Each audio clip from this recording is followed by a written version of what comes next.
Hello everyone, today we are going to be ranking every single opening against one e4, so every single defense. And let's just first look at the first two and get right into it.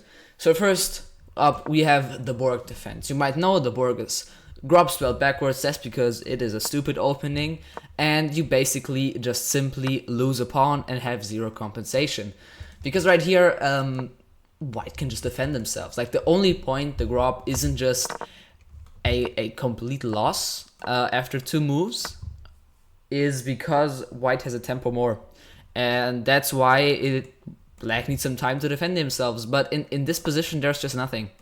Absolutely nothing. And yeah, there's not much to say about this. I mean, they can even like lose this pawn here and then still be completely fine. Man, this is just crushing. Rook b5. You know, we don't have to talk about this anymore. Let's just move on to the next defense, which is the Caro-Kann. Now, the Caro-Kann can be quite solid. It's so easy to learn, and it's actually good. You know, d4, d5. This is the point. You build like this, and you attack the center. So White can either defend their center with knight d2, knight c3, or even f3, or bishop d3 is a move, but it's not very good. White can gain space, or White can exchange. The exchange variation is a bit weird because White can get nice positions, but if you play in the most fighting way with Black, you can also do some nice stuff here, with, for example, e5 or just e6 here. And the point here is, you might know the structure, it's called the Karlsbad structure. And this is when one side's pawns point to the king side, other side's pawns come to the queen side, and White is going to try to play on the king side right here, and White is going to try to play on the queen side. You might know the structure from like the Queen's Gambit declined. In the exchange variation, this happens a lot. Just to illustrate, you know, like this. This is the same structure with the same plans as a position we've just looked at. Just that Black is the one with the e-pawn and he can't get the bishop out. Point is b5, b4, and to soften up the structure. And if they like don't play the exchange, and this is the most critical line, there's either c5 here, there's the Botvinnik-Karls defense, and there's the main line. Here there are some sharp variations like the Tal variation. If you play e6, you already lose the bishop, so main lines here go like this. This is the main line, where White aims to play c4. But there are also other variations like the short variation, where White just aims to play bishop d2, maybe bishop e3, knight d2, knight b3, and just have a solid game and just get maybe a good position. Now the best thing that you can do against the Caro-Kann is the two knights these days, because like in this already, White is forced to give up his bishop. And here either Black can get into like this French structure with d4. d4 is the best move. Knight to b1, which is in this position actually a good move. And like e5, castles, and like bishop d6. And Black's just comfortable here. But yeah, that was a Caro-Kann. And let's just move on to the next defense, which is the Owens defense or English defense. The point of the English defense is to put pressure on the center, kind of in a modern defense way, but you put pressure on the light squares, which is a bit better because this pawn can get quite weak actually. Like if you put correct pressure, then this can get quite dicey for White. Like he has to play like bishop d3, knight c3, and here you can play d5, c5 at some point, knight d7 or knight c6. You're gonna put your bishop on d6 or e7. You can get some comfortable positions. But really, this opening is refuted. If White just plays with like f3, there's just no problems here in the center, and the only thing he has to worry about is stuff like this. But even here, he's just fine. This bishop isn't that good, and he just has easy development. Like if he tries to stop, and easy development.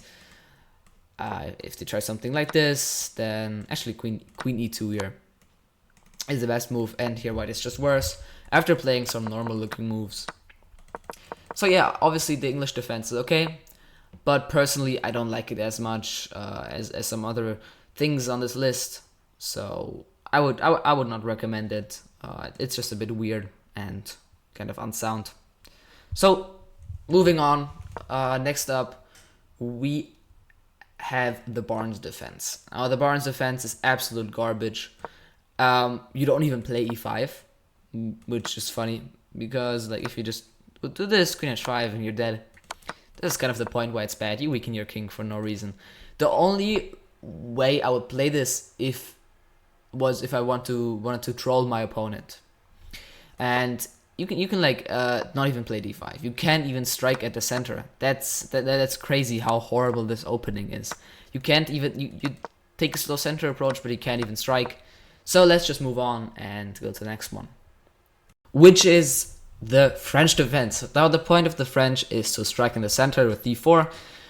So the main line is d4 and now d5. And here again, like in the Caro-Kann, white can defend their center with the knight c3, knight 2, even bishop d3. They can gambit their pawn, the Perseus gambit, I guess, or they can grab space. And here the space grabbing is a bit worse than against the Caro-Kann. You know, these days people don't usually play the advanced French like that. At high level they play knight c3. This is a bit better simply because you don't let them get that much play here. This is the Rubinstein variation. But yeah, the advance is still good. I would definitely say it's good. And here the point is that black just puts pressure. And the recurring theme with the French is that white just thinks, oh, I'm better, I have more space, my pieces are developed, and I'm better probably, but they're most likely not. Because it's very hard to break through with the French, so you kind of have to find a good plan here. Like here already c4 is good for black, and if you don't play a3, instead you play something like bishop d3 is actually some sort of gambit, I guess. You could say the point is it's a trap, or black just loses their queen. But obviously most of your opponents are not going to fall for that. You could try this, but if they just play something like takes and then just like bishop d7, you're just going to be a bit worse. So you should just play like bishop e2 here. Knight h6. You shouldn't really take here, just simply because this doesn't do anything. Just bishop g7, and black actually has quite a nice game here. It just takes, and just a nice game. They want to trade queens, and if they get what they want, then they're just going to be nice with space here on the queen side. And this is kind of like a typical French game, this right here. So the French is quite good. I personally play this, the Tarrasch variation. The point is, if this, you're just basically playing a Rubinstein, which is good. If they play something like knight f6, you just play like a normal advance, but you have a bishop on e3. And black doesn't have as much pressure on your pawn, because you have these two knights defending here. The one thing that is to note here is that they can play f6, and you have to kind of know that you're going to have to play with the isolated queen's pawn, but this is completely fine. You have development, you have compensation. This is good. Black has a weakness as well. So yeah, everything's fine with Tarrasch. You're just going to have a nice game. So yeah, let's just move on with the next opening. That was the French. So next up, we have the modern defense. The modern defense can be played in a few different ways. You can play it with f4, you can play it with c5, with e5, playing a Pirc. You can play with a6, b5, you can play a hippo, and stuff like that. But the most sound way to play this, and the best way to play this, and the coolest way to play this is just to play like this, with b5, and now you kind of play like around the position. You're going to put your knights here, e6, this, and like e5, and you rely on pawn breaks here to carry you through the position. And if they prevent you, like if they play a4, now you can just play a hippo, put your bishop here, e6, put your knights here, and h6. And this can be quite fun. This is quite cagey, quite edgy. No, not cagey, sorry. Quite edgy. So it's kind of weird to play and your opponent might not know what to do against this. But it's a fun opening. I would recommend playing it. So let's move on to the next opening. It was quite quick, but the modern defense is quick and easy. You just put your bishop here and rely on pawn breaks. So moving on, next up we have the Polish defense. On this, it's technically not the Polish defense, but it's quite similar. And it's just horrible. There's nothing here. I shouldn't even get into this. Like, yeah, you just have nothing. Like, you can try f5. Doesn't really work. Yeah, let's just move on. This is stupid. There's just horrible openings. Even worse than the Borg, actually. Like, if you look at the evaluation, b5 is worse than the Borg if you play like this. Now, let's get into some real openings again with 1d6 versus the Pirc defense. And the Pirc is kind of similar than the modern, you put your bishop on g7, and if they just play like a normal line like this, and they just develop normally, then you're going to have a nice game. You're going to trade off your bishop here, and here you can actually take on d4. Actually, bishop f4 was a stupid example. Nobody plays bishop f4 here in this line. But like this, I can show you some game that I played here. It was knight c6, castles, e5, and it went like this. I think like rook d1, knight d7, and f5. I think bishop g5. I don't remember too much of this game, but it went like this. I opened that file and I just won by sacking my rook here for a queen and king fork, so it was quite a nice game. But yeah, that's kind of the lens of the Pirc defense. The most critical line against the Pirc is the Austrian attack with f4, and the point here is you decide. Oh, actually, c5 is a bad move. The point here is you control e5, and you maybe even want to play e5. While black strikes with c5, and I actually think I like black here more, because black's plans are more concrete. He's going to play on the queen side. Put his queen here and play like this kind of. So if you're looking for a weapon against the Pirc, I would recommend the 150 attack, which goes like this: f3, and you go long castles, and here you can get g4, h4, h5, while black has some play here on the queen side. But really, this is much better for white if he plays it correctly. The main line here is not even to castle. The main line is if you see bishop e3, play c6 immediately, and then you play b5, and then you play here, you even have b4, and you have like queen a5 or a5, a4, and you just go immediately on the attack. So continuing, the Pirc is quite good. It's again like kind of weird to play against because black chooses this like no center approach. And yeah, let's just continue with the next opening, which is just e5, symmetrical. And with e5, my concern is that you aren't really controlling what's going to happen in the game. Like your opponent can choose if they play aggressively or they're going to play solid with like a 4 knights game.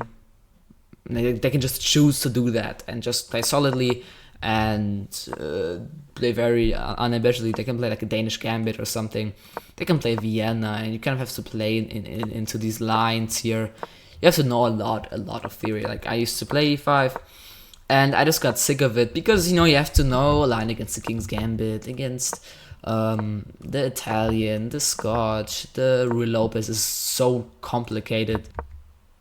Like you have to know a line against the Vienna, like this stuff, this weird stuff, which is kind of good when you go for f5. So yeah, it can get quite theory heavy. Now you can play something like the Russian game, the Petrov, which is thought to be as quite drawish, even though it really isn't.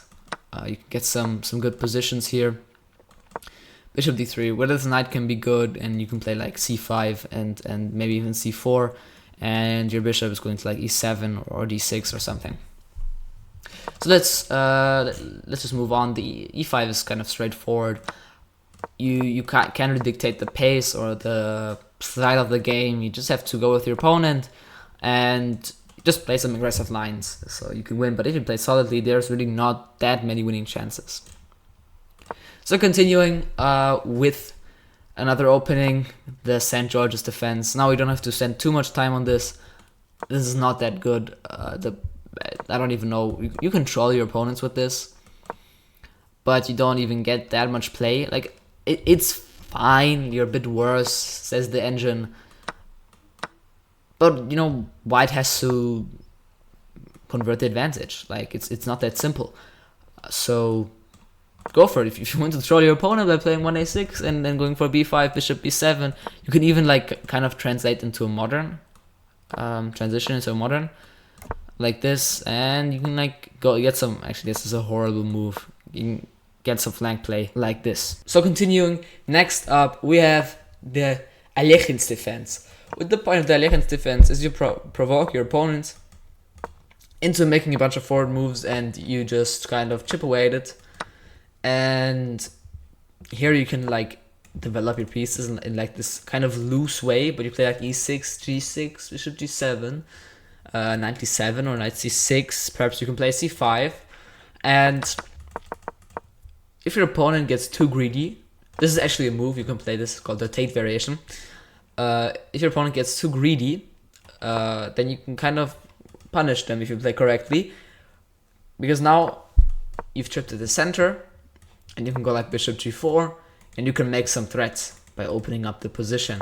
Here you could just take, you can play knight c6, if d5, now you just simply have knight d4, and you win. And this is kind of the point. You force your opponent to overextend, and you kind of develop with like a small center approach, and that's how you fight for an advantage. And if you want to play this for a win, go for it. It's completely fine. But it's definitely not the best. It's kind of dubious. If you like in Blitz and in Rapid, maybe this is good, but in Classical, it's not that good. Like I've seen people play it in Classical, but it's just simply not the best. You know, like if your opponent plays like this, it's kind of okay. It's kind of like the Black Knight's Tango. You may know this opening. This is, you also allow your opponent, but it's in d4. You also allow your opponent to kind of push your knights around.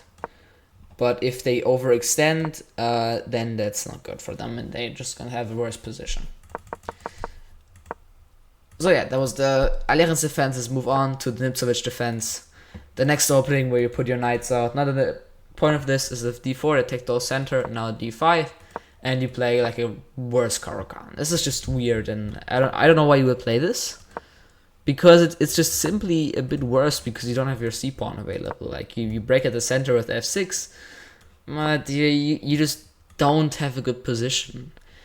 Like I guess it's an okay opening, but I would not recommend playing this because it's just so weird. Like I guess Magnus played this once. I mean you can play it if you want, but I wouldn't. Let's just move on to the Scandinavian. This is a bit better because the point of the Scandinavian is move your queen, and you develop like these.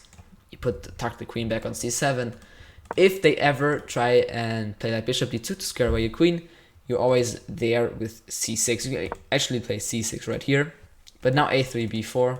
If you go like queen c7, now just bishop d3, and just a bit worse. So really, you should play knight f6 here, knight f3, bishop f5, and now if bishop d2. Now you play c6, knight e4, queen c7, knight takes, e takes. And your bishop is going to d6 and knight d7. If they don't play like this, but instead they play bishop c4, now you just go e6, castles, and you can even play bishop e4. This is actually called, not called, but you may know that Gotham Chess invented this. I will play this bishop e5 line if you choose to play the Scandi. And this can get quite exciting, quite imbalanced, and yeah, this is quite good. But it just a note that they don't have to attack your queen. If they do, though, they can even play this gambit, which you have to know. And But you can just play this and like bishop g4, bishop e play knight c6, and yeah, you play like this.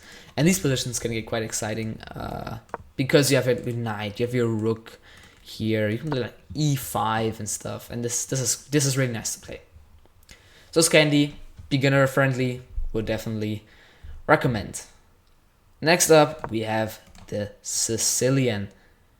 This is the last opening we're going to look at for today. Actually, second to last, sorry. And the Sicilian is the best fighting weapon. The kind of, so to say, main line these days is to play like this, and now to play the Najdorf variation. In the Najdorf, you play e6, you play by bishop e7, and you castle, you play knight e7, b5, and bishop b7. But the Najdorf is just so hard. I mean, if you play the Najdorf, you have to know this, this, this, this, this, this, this, this, this, this, and this. And on bishop g5, e6, you have to know this, this, this, this, this, this, this, and this. It's just impossible, but you can definitely play this, but you have to know a bunch of theory. But there are obviously other variations. For example, the one that I play, which is the Sveshnikov variation, where I play e5, and here piece play is very important. Oftentimes you're maybe going to be a pawn down, or have a worse structure, like an isolated pawn or a weak pawn, like this. But the point is you have compensation in form of piece play. So there are a lot of different Sicilian variations. After d4, takes in the knight c6, you can play d6, e6, e5, g6, a6, knight f6. You can also, here you can play d6, e6, g6, b6, a6, knight c6, and stuff like that. Like if you play d6, take, there's knight c6, e6, knight f6, b6, a6, I think even. That's crazy. Bishop d7, and yeah, it's just impossible. But one beginner-friendly variation that there is a dragon variation, where you go like this, you go e6, you play for d5, you castle, and you fight with a little bit less space. But this is a bit more aggressive and a bit more beginner-friendly than some other variations of the Sicilian. But I would still not recommend it for a beginner, obviously. So, for our last opening of today, we have the Duras Gambit, ending it with a horrible opening. There is just nothing here. This is completely horrible. You can't even regain the pawn because of queen h5 check. You have to go king d7. There's like this line here, I think, where